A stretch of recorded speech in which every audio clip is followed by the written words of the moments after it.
Olá, seja bem-vindo à Culturaria da Rê. No vídeo de hoje, a gente vai terminar o comentário do livro O Ego é Seu Inimigo.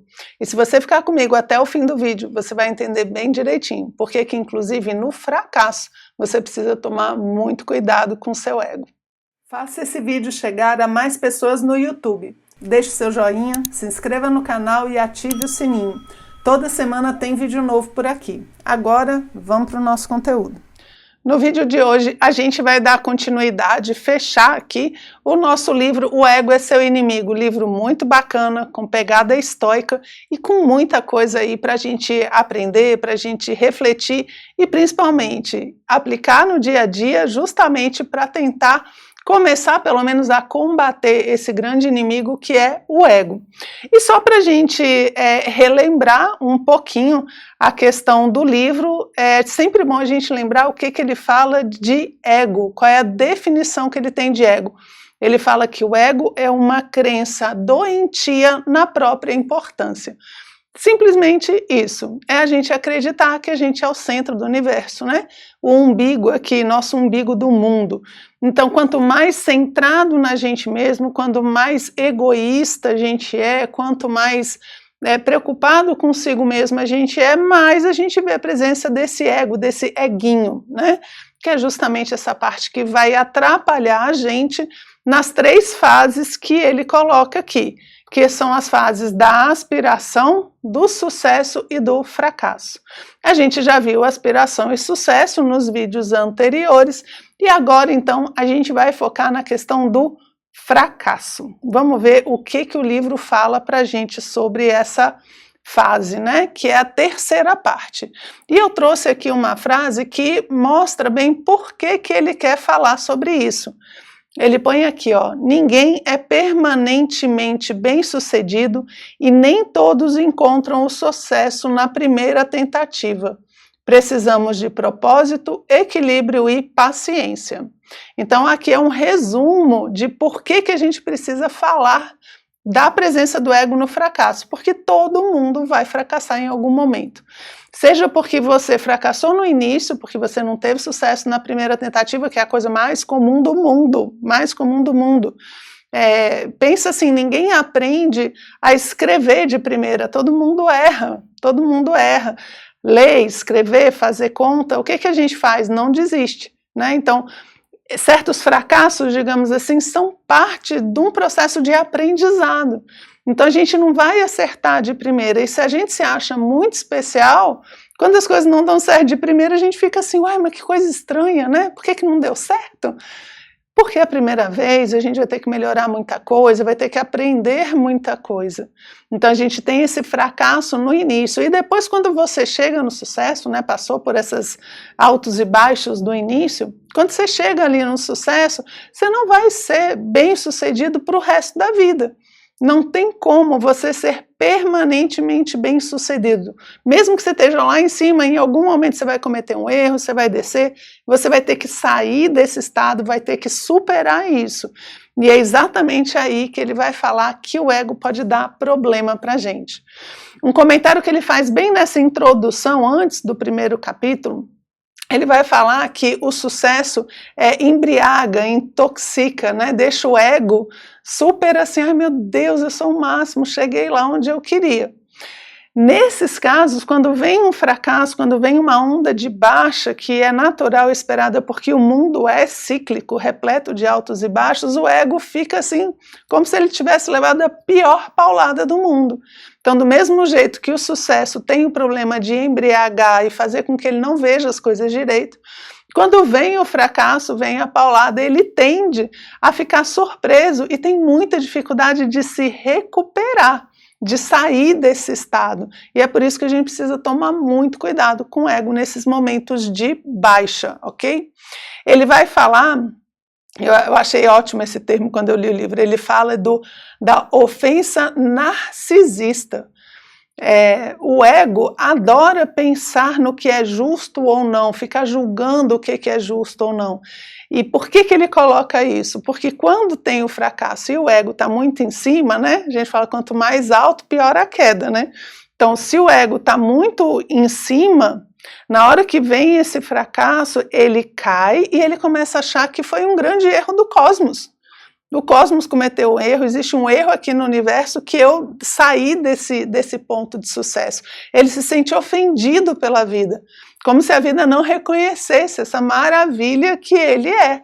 Então essa ofensa narcisista, uma personalidade muito susceptível, né? Como é muito narcisista, muito voltado para si mesmo, quando alguma coisa dá errado ele fica ofendido, ele fica chateado e fica se achando injustiçado. E nessa injustiça que ele percebe nas coisas, ele vai se afundando cada vez mais. Por isso que mesmo no fracasso a gente precisa tomar cuidado com o nosso ego. Ele vai falar aqui também que o ego, se você não tomar cuidado, nessas fases de baixa, o ego vai aumentar o seu sofrimento. Porque ele vai ver o fracasso como um problema enorme, como tipo assim, o fim do mundo. O fim do mundo, acabou tudo, por quê? Porque deu errado o que eu tentei fazer. Ele aumenta o sofrimento, dificulta que você se levante. E isso é uma visão deturpada, porque, como ele vai falar aqui com a gente, quantos problemas, erros, fracassos a gente teve que superar, né? É normal. E esse problema que o ego tem de fracassar, de não assumir, de querer ficar colocando a culpa nos outros, só piora a nossa situação. Quando a gente não está no auge, quando a gente está embaixo, a gente tem que cuidar para que o ego não olhe para a situação como se ela fosse definitiva, como se ela fosse um fracasso total e eterno, porque não é. A gente está embaixo, daqui a pouco a gente sobe, e a maioria das pessoas, olha, vai nem lembrar. Ou então vai falar assim, nossa, olha só que exemplo de superação, fracassou e saiu, né? As pessoas não vão ter esse todo que o ego fica preocupado. Por quê? Porque a gente não é tão importante quanto a gente imagina, ok? Então vamos ver aqui o que ele fala pra gente sobre o ego no fracasso, né? Então aqui são os títulos, que nem eu fiz no outro vídeo, falando dos capítulos, né? Aqui o título de cada um dos capítulos dessa fase 3, que é o fracasso. Então o primeiro vai falar do tempo produtivo e o tempo improdutivo. E o que ele comenta? Ele vai falar do tempo produtivo e improdutivo como o tempo vivo e o tempo morto. O tempo vivo é um tempo onde você está agindo, procurando, crescendo, aprendendo, se movimentando para chegar num determinado objetivo. Esse é o tempo vivo, ativo. O tempo morto é o tempo improdutivo, é o tempo passivo. É quando você não está aproveitando as situações que estão acontecendo no fracasso, né, que agora a gente está na parte 3, você não está aproveitando esse tempo para crescer, você está aproveitando esse tempo para se escarunfunchar mais ali, né, embaixo, né, ficar cada vez pior. Então é um tempo improdutivo. Ele dá como exemplo um cidadão que ficou preso e aí ele aproveitou aquele tempo teoricamente improdutivo, né, onde ele podia ficar passivo, reclamando da vida, injustiças e tal, e ficou estudando feito um louco, e quando saiu estava formado, tinha aprendido um monte de coisas, ou seja, tornou aquele problema, aquele fracasso, né, aquele problemão que caiu no colo dele, que é ele estar preso, ao invés de ficar reclamando, ele fez com que aquele tempo que podia ter sido improdutivo se tornasse produtivo. Então, assim, as situações de fracasso, elas são situações onde a gente está meio em baixa, né, e a gente tende a se afundar mais. Então eu posso pegar essa situação e transformar ela, usar ela a meu favor, tornar ele de improdutivo para produtivo, ok? Então ele fala aqui, ó, faça bom uso do que você tem e não piore sua própria situação. Apareceu uma dificuldade, aproveita para aprender. Deu algo errado, não desiste, usa aquela situação, entende? Para que você possa crescer como ser humano, crescer profissionalmente. É um não se entregar e não ficar se movimentando, tipo areia movediça, que quanto mais você se movimenta, pior fica a situação. Quando é que a gente faz isso? Quando você está no fracasso e ao invés de aprender, ficar reclamando, pondo a culpa nos outros, dizendo que é injustiça, ficando com raiva de todo mundo.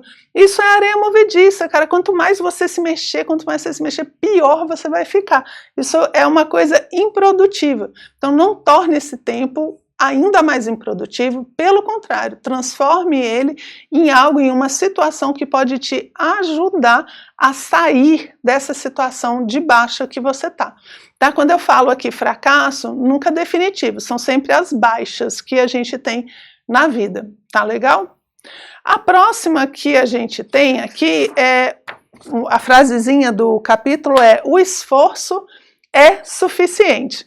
E aí é engraçado, porque quando eu li da primeira vez, eu pensei assim, mentira, esforço não é suficiente não, porque se a gente ficar só se esforçando e tal. Mas o que ele quis dizer, na verdade, é que a gente não pode fazer as coisas simplesmente pelo resultado. Por quê? Porque às vezes a coisa dá errado por uma coisa que não depende de você. E é interessante isso, porque a gente tem muito essa coisa de... O ego acha que ele domina tudo. O ego acha que ele domina o cosmos. E na verdade não é assim. Às vezes a gente está fazendo as coisas bem certinho, tal, não sei o quê, aí sei lá, o governo muda uma política pública e o seu projeto vai por água abaixo. Ou então você está fazendo lá tudo certinho e de repente... sei lá, explode uma bomba atômica lá no seu prédio, como é que você vai saber, né? Então, se você ficar só com o resultado, a frustração é muito grande. Então ele fala que o esforço é o suficiente. O que é esse esforço? É o processo que você está fazendo as coisas corretamente, pelos motivos certos, com presença, com atenção, está aprendendo. Nesse esforço que você faz, isso já vai te dar muita realização. Essa é que é a ideia. Se eu ficar dependendo sempre e exclusivamente de tudo dar certo, a frustração vai vir, porque mesmo quando dá certo, normalmente não é do jeito que a gente imagina. Mesmo quando dá certo, não dá certo do jeitinho que a gente quer. A gente tende a ficar frustrado. Então, fazer as coisas certas, pelo motivo correto, deve ser suficiente para a gente. E quando ele coloca isso, me lembra muito o conceito de retação, que a gente vê muito na filosofia oriental. Né? Buda fala das retas ações, né? A filosofia indiana vai falar das retas ações, de uma ação reta, de uma ação justa. E o que é interessante de uma ação correta? É que você não depende do resultado para saber se ela é certa ou não, porque a ação ela é certa a partir do momento que você decide pelos princípios corretos, entende? Na ação aqui, se eu faço por justiça, ela já está certa, independente do resultado que isso vai dar lá na frente. E veja só, o resultado em si, ele não é um bom padrão, porque às vezes você tem um resultado externo, que parece que foi tudo bem, mas o motivo da ação, a motivação, né, aquilo que levou você a agir, não foi um negócio legal. Tem muita gente que vence ou consegue uma motivação muito grande por inveja, por raiva, mesmo que lá na frente o resultado aparentemente seja positivo, aquela ação não é reta, ela não vale a pena. Então, se você foca demais no resultado, você pode se perder no meio do caminho, procurar muitos atalhos, e não é a ideia. Então, se esforce de forma correta, pelos princípios corretos, curte esse caminho, aprende a fazer as coisas, a crescer, a aprender a colocar a sua alma em tudo que você faz e que isso seja o suficiente. É isso que eu interpretei, né, dele falar desse esforço. Não é o esforço suficiente como força bruta, alguma coisa assim, não. É o esforço de trilhar esse caminho a partir dos princípios corretos. Aí, se você faz isso, o resultado não é o mais importante. Perceba, o resultado é óbvio que ele vai vir. Se você faz as coisas corretas, você vai ter uma satisfação ali e o resultado vai vir, mas ele pode não vir no momento que você quer, do jeito que você deseja, e isso não vai te chatear. Por quê? Porque você já está pleno pelo esforço que você está fazendo para chegar lá. Nosso próximo capítulo aqui é o momento Clube da Luta. E é engraçado, eu vi esse filme do Clube da Luta faz bastante tempo, particularmente só lembro do Brad Pitt nele. Mas é um filme, ele dá o contexto, né, e fala porque que ele deu esse nome para esse capítulo, porque é justamente assim, momento Clube da Luta, a gente sempre vai ter um momento em que a gente cai no fundo do poço. que nem o personagem principal aí do filme, né? Então ele fala, todo mundo vai chegar no fundo do poço. E ele faz alguns comentários que particularmente são engraçados, que é tipo assim, olha, cuidado para não pensar assim, eu tô no fundo do poço mesmo, paciência. Daqui, né, pior do que isso não fica. Não se engane, sempre dá para piorar.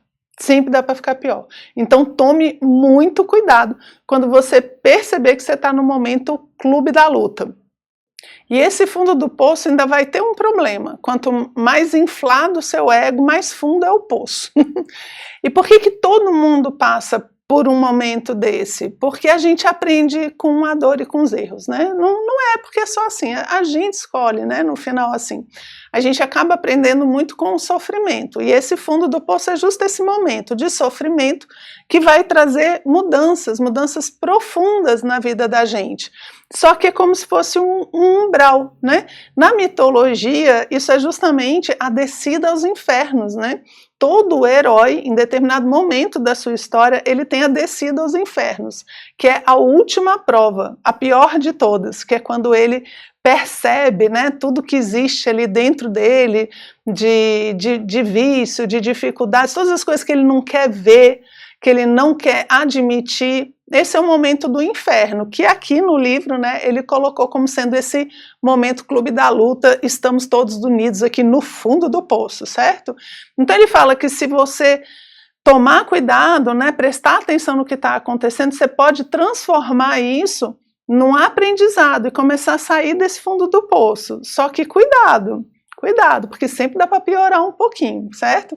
É muito comum, vou chutar o balde aqui porque isso já era, não dá para ficar pior. Dá sim, então tome muito cuidado e comece, né, a sua jornada de saída do inferno o mais rápido possível.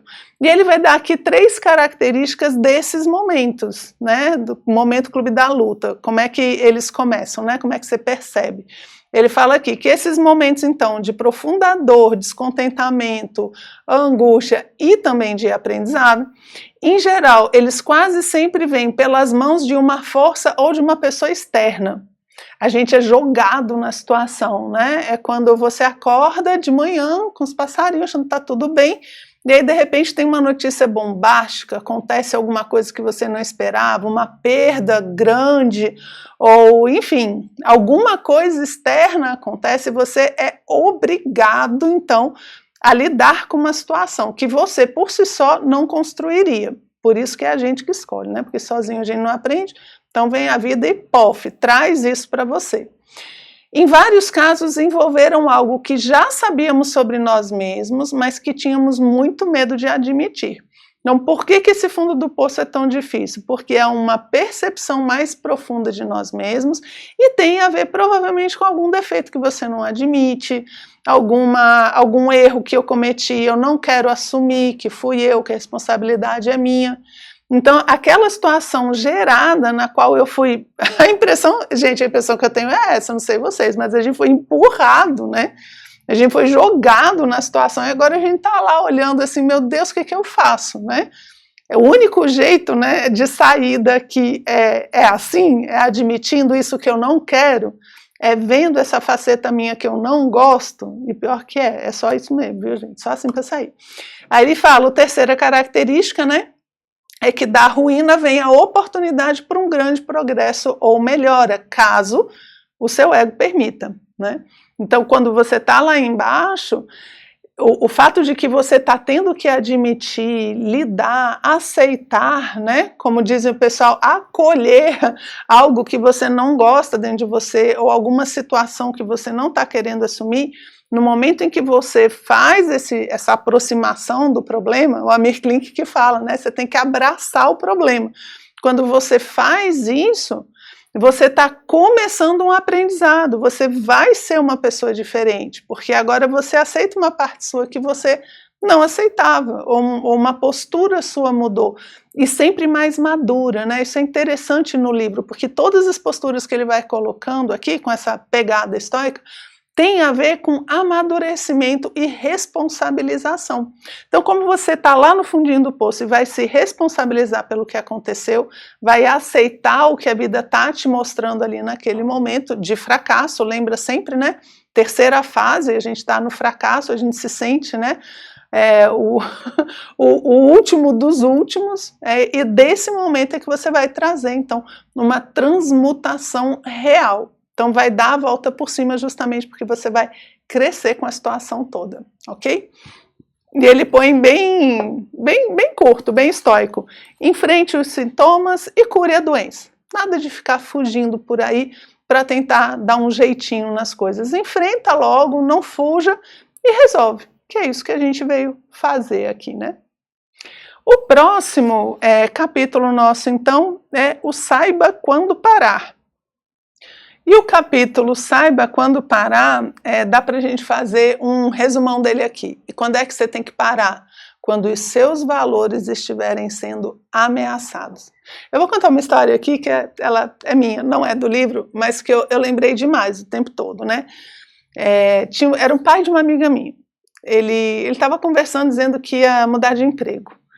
E aí eu perguntei assim, uai, mas por que, né? Seu emprego é tão bom, o senhor gosta tanto aí do seu emprego, vai sair, ter uma oportunidade melhor, vai ganhar mais. Ele, não, eu vou ter que sair desse emprego, porque o lugar está muito difícil, está muito complicado, tem gente fazendo umas coisas erradas, e eu vou sair. Eu falei, mas aconteceu alguma coisa? Ele falou, olha, eu acho, minha filha, que todo homem tem um preço. E eles estão chegando pertinho do meu, então eu vou embora logo, antes que eu seja tentado. Percebe qual foi a estratégia dele? Muito humilde, que assim, não é tipo, eu sou a prova de bala, né? Pode vir qualquer coisa que eu aguento, porque os meus princípios estão acima de qualquer coisa. Não, ele foi muito humilde, que assim, olha, eu quero continuar com os meus princípios, e aqui vai ser muito difícil. Eu vou ter que lutar contra isso todo dia, né? Isso pode me estar com os meus valores aqui nesse contexto pode me prejudicar, então o que eu faço? Eu paro, saiba quando parar. No caso dele, parar foi o quê? Mudar de emprego, foi procurar outra coisa para fazer. Então qual é o momento em que a gente para? Quando os nossos valores estão em perigo. Porque ele termina, a frase com que ele termina esse capítulo é muito boa, ele fala assim, ó, o único fracasso real é abandonar os seus princípios. Então, não adianta você chegar no sucesso se você foi pelo caminho errado. Não adianta você ter o sucesso ou chegar no lugar, no emprego, no cargo que você queria, se no meio do caminho seus princípios ficaram. Simplesmente não é sucesso. Você continua fracassado na visão do autor, né? E eu concordo com ele, tá? Então, o que ele vai falar? Que nesse momento de parar, o ego vai fazer uma série de resistências. Ele não vai querer admitir que você errou ou que você está em perigo, por isso que a postura desse senhor foi muito boa, né?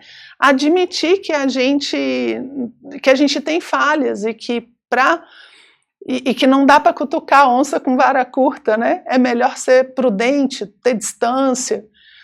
Mas isso tudo, se o ego assume, ele não deixa você ver e montar estratégia, porque ele vai achar ou que vale tudo, né, que chegar lá vale, o resultado vale qualquer tipo de atitude, ou então ele vai achar que você é o super-homem, né, a Mulher Maravilha, e nada vai te atingir, o que também não é real. E nas duas situações você vai acabar correndo o risco de perder seus princípios, né. Uma outra coisa que o ego faz, que ele coloca aqui nessa situação, é dele achar que o seu problema é um problema eterno, tipo assim, que a sua situação de fracasso é uma situação eternamente fracassada, ele aumenta muito o problema, né? Então, assim, quando você está naquela situação de baixa, ele olha como se não houvesse solução, como se não houvesse solução. Então ele aumenta o problema, ele faz você se sentir pior. Então assim, eu falei a empresa, Eu falo, pô, é uma situação difícil. Só que aí o que o ego faz? Seu incompetente, como é que você faz isso? Como é que você faz tal situação assim? Não tem, não, nunca mais nenhuma empresa vai dar certo. O que ele está fazendo? Ele está piorando a minha situação. E se ele cutuca muito, né, é capaz de eu tentar sair a qualquer preço dessa situação e, mais uma vez, colocar meus valores em risco. Tá bom? Então não deixe o ego fazer isso. Por quê? Porque os fracassos, como a gente comentou, eles são temporários, né? Escutei isso uma vez e adorei. Assim, não existem fracassos definitivos em um mundo onde tudo é passageiro, tudo acaba. Né? Estava lendo o livro de Sêneca esses dias, ele falou, mas daqui a pouco morre todo mundo, está tudo resolvido. Não fique se preocupando com isso. Né? Essa ideia do estoico é interessante. Não faça dramas. Por quê? Porque daqui a pouco tudo passa.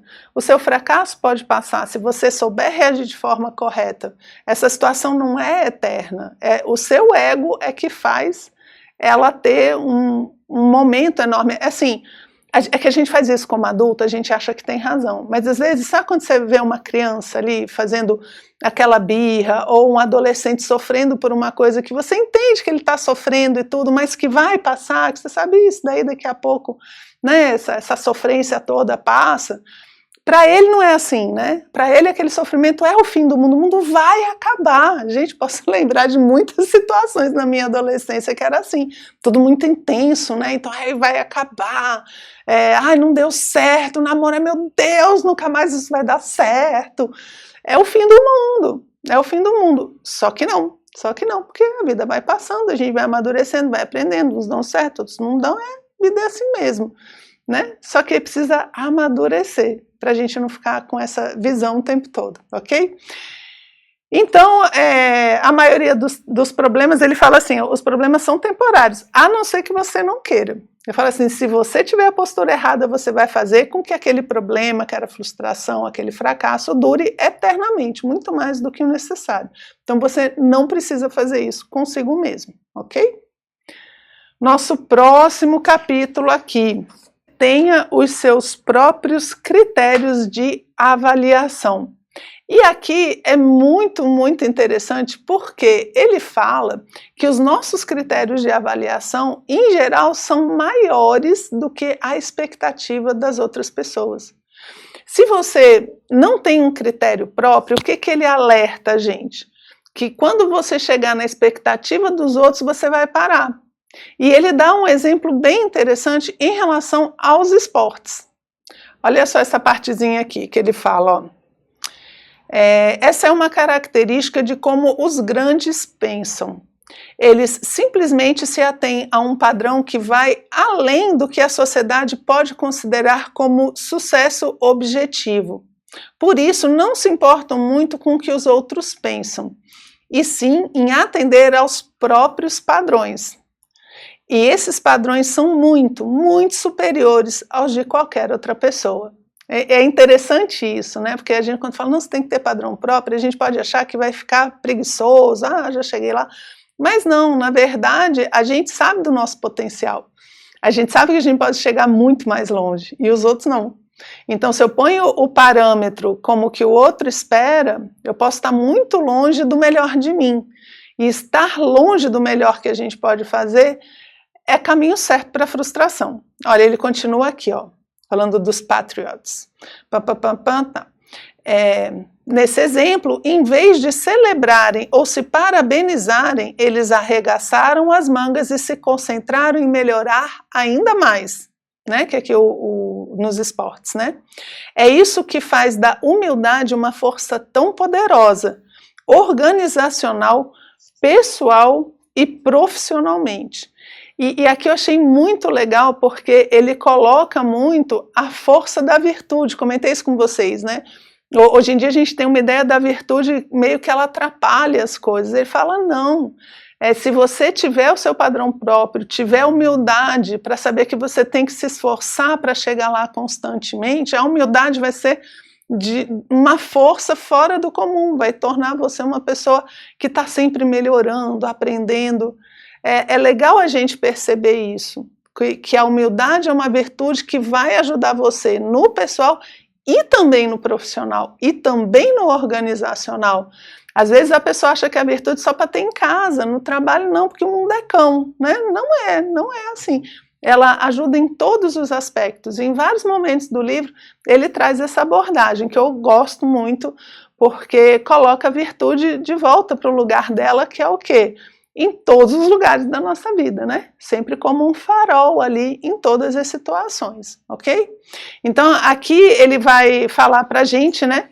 Que você olhar para trás, ficar olhando para trás, refletindo somente, né? Sobre como deu tudo certo, como eu cheguei onde os outros queriam, não vai levar você a lugar nenhum. Então ele põe uma frase que é assim, eu só olho para trás para ver aonde eu posso ter melhorado, porque ficar contando os louros da vitória, né, ficar falando tudo que deu certo, não vai levar você para outro lugar, a não ser o que você já está, né, que é onde você está, mas não vai levar você para frente. Então, olhar para trás para aprender, né, olhar com humildade para as conquistas e ser muito sincero com a capacidade que você tem para chegar no seu melhor. Não se contentar com a visão dos outros, né? Não se contentar com a expectativa dos outros e da sociedade, mas sim com seus próprios critérios, né? Muito legal, muito legal. Nosso próximo aqui, então, agora é o ame sempre. E esse ame sempre, ele começa com uma frase ótima. Olha só a frase dele, é uma frase de Eurípides. Ele fala assim, e por que deveríamos sentir raiva do mundo? Como se o mundo fosse perceber. Adoro essa frase, que é do tipo assim, olha, você vai ficar aí com a sua raivinha e tal, e o mundo tá nem aí. O mundo tá nem aí para sua raiva, né? Não tá. Por quê? Porque o mundo continua girando, e se a gente ficar muito parado na nossa raivinha, a gente vai literalmente perder o bonde, né? Então, só pelo começo aqui, eu achei legal. E ele fala, ame sempre, né? Por quê? Porque ficar com raiva não vai adiantar. Ficar com raiva não vai fazer as coisas mudarem, né? Uma frase, aqui eu separei várias frases desse capítulo. Ele coloca aqui, ó. Podemos acabar desperdiçando uma quantidade incrível de tempo ao tentar evitar que o mundo nos desagrade ou desrespeite. Então, olha só, fulano não podia ter feito isso comigo, não, aquela empresa, tal coisa, não, olha esse site, olha essa ligação, olha não sei o quê. A gente pode perder muito tempo preocupado com o mundo que está nos desagradando, que está sendo diferente do que a gente quer. E isso, se a gente foca muito nisso, em tudo que está diferente do que eu queria, essa raiva que vai surgindo na pessoa não vai levar a canto nenhum. A canto nenhum. Ele mesmo coloca aqui, com muita sinceridade, pense aonde as pessoas que têm raiva conseguiram chegar. As pessoas com ódio, elas realmente tiveram sucesso? Você acha mesmo que elas têm sucesso? Que elas são felizes, plenas e realizadas? Ele coloca assim, ó, pergunte-se, esses sentimentos tão fortes o ajudaram a conquistar alguma coisa? E reflita um pouco mais fundo, aonde o ódio e a raiva levaram qualquer pessoa. Eu sei que tem gente que está pensando aí que a raiva é uma motivação, não, dentro dos estoicos, dentro aqui do livro, isso não é uma motivação real. Né? Ela simplesmente faz com que você se afunde cada vez mais na própria raiva. Então, eu agir por raiva vai me levar a um, entre aspas, sucesso irreal e extremamente passageiro. Extremamente passageiro. Então, não vale a pena. Por isso que o capítulo é ame sempre. E ele fala que os grandes homens, inclusive, desenvolvem uma certa empatia pelos seus inimigos, pelas pessoas que os magoaram, humilharam. Ele fica com pena, né? Com pena, não fica assim com raiva, né? Você fala, coitado cidadão, é só a raiva que ele está passando, descontando aqui, né? Ele não fica aumentando. Então a melhor forma de reagir é com esse amor que ele está falando. Não é aquela paixonite, né, gente? Mas é você não alimentar esse ódio, essa raiva. Por quê? Porque o mundo não vai notar que você está chateado. Isso tem muito no trânsito, né? A gente, sei lá, a pessoa buzina, xinga, a gente acelera, como se fosse assim, para o outro ver que eu estou chateado. Ou então a gente fala mais alto, grita com a pessoa, porque para ela ver que eu estou chateada, para ela ver que eu estou com raiva. E o outro, ó, tá nem aí para a gente, né? Então, não adianta, não vale a pena você alimentar isso. E aqui no final do capítulo, ele vai pegar no ego. Agora, se a gente se chateia quando ouve isso, né, tenha certeza que é o ego falando aí, se chateando. Olha o que ele põe. Você não consegue conceber a ideia de aceitar, né, não desenvolver a raiva ou ódio, mas aceitar, que é o que ele está falando de amar, né? Você não consegue conceber a ideia de aceitar que alguém pôde magoá-lo, deliberadamente ou não. Então você odeia. Diz assim, a pessoa quis me magoar. Pois é, olha só, conseguiu. Ou então, não conseguiu. A gente não aceita isso, é como se a gente fosse importante demais, né? Fala que é absurdo, como é que essa pessoa faz isso comigo? Gente, ó, tem frases que quando elas começam, você já tem que dar stop, já tem que parar. Essa é uma. Como fulano, né? Porque isso é o ego falando. Essa coisa de que acha que a gente é muito importante. Eu sou tão importante, tão importante. As pessoas devem gostar e me considerar tanto que nunca uma pessoa vai me magoar na vida. Tá vendo os erros que a gente comete, né? Ele fala, no fracasso ou na adversidade é fácil odiar. O ódio evita a culpa e responsabiliza os outros. Por isso que o nome do capítulo é Ame Sempre, ou seja, não desenvolva essa postura, não aumente essa raiva em você. Pelo contrário, aceite, né? A aceitação ativa, como os estoicos sempre diziam para a gente fazer. No momento que a gente percebe, fala, pois é, fulano quis me magoar, vou ficar com raiva dele? Não, tá aí, tentou. Conseguiu, não conseguiu, vida que segue, ok? E por fim, o último capítulo é, para tudo que vem a seguir, o ego é seu inimigo. Ou seja, ele já falou da ascensão, né, da aspiração, quando a gente quer crescer, quando a gente chega no sucesso e nos altos e baixos da vida, aqui, que são os fracassos. E depois disso, pode acontecer tanta coisa na vida, mas tenha certeza que o ego sempre vai ser seu inimigo. Você vai ter que estar sempre cuidando dele. E eu vou fechar, né, o nosso vídeo aqui com uma frase do livro, que ele coloca assim, ó. Todos os grandes homens e mulheres passaram por dificuldades para chegar onde estão. Todos cometeram erros. Eles se beneficiaram de algum modo com essas experiências, mesmo que tenha sido simplesmente com a percepção de que não eram infalíveis e de que as coisas nem sempre acontecem como querem. Descobriram que a autoconsciência era a saída.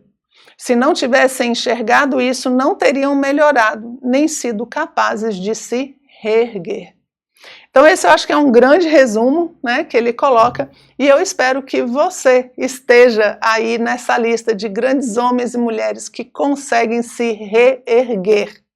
É isso, eu espero que você tenha gostado e a gente se vê no próximo vídeo. Um abraço!